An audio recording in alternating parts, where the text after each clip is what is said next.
روز 14 ایون سال 2023 دو اپه و خواهر از تاجیکستان که یکی 14 و دومی 12 سال داشت هنگام آبازی در حفظ نیکولسکی پرود در نویه پتردوارسک در کناره‌های جنوب و غربی شهر سنت پترزبورگ روسیه غرق شده به طور فاجعه‌ای جان دادند. این دو دختر همراه پدر و مادر خود از تاجیکستان به روسیه آمده بودند. مادر آنها همچون آشپز کار میکند و پدرشان مرد کار بوده است.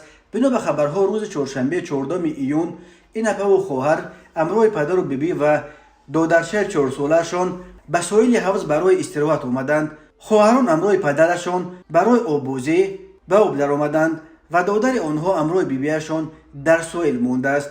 فاجعه از آن سر زده است که بنا به خبرها دخترها آببازی را نمیتوانستند، ولی خواهر خرده برای آنکه آببازی را دانستن خود را نشان دهد به درون آب چقر غوطه زده است. وقتی که خواهر کلانی میبیند که خواهرش غرق شده ایستاده است برای نجات او خود را به درون آب میزند. این حالت را اتفاقا دادر خردسال آنها از ساحل دیده کلانسالان را برای یاری دعوت میکند.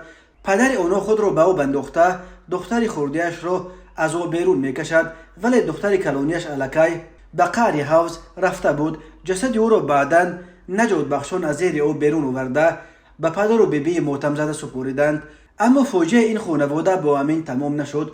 دختر خرده را هرچند از آب بیرون برآوردند ولی نجات داده نتوانستند. او هنوز تا رسیدن طبیبان و ماشین یاری تعجیلی در ساحل نیکولسکی پرود جان داد. خدمات مطبوعات سراسر تفتیشات شهر پترزبورگ خبر داد که شعبه تفتیشاتی این نویه در رابطه با این حادثه بر اساس قسم سوم ماده 109 کدش جنایتی روسیه با اتهام از بی‌احتیاطی به مرگ رساندن 2 نفر پرونده جنایتی گشوده است و تفتیش این پرونده زیر نظارت رهبریت سرریاست قرار دارد.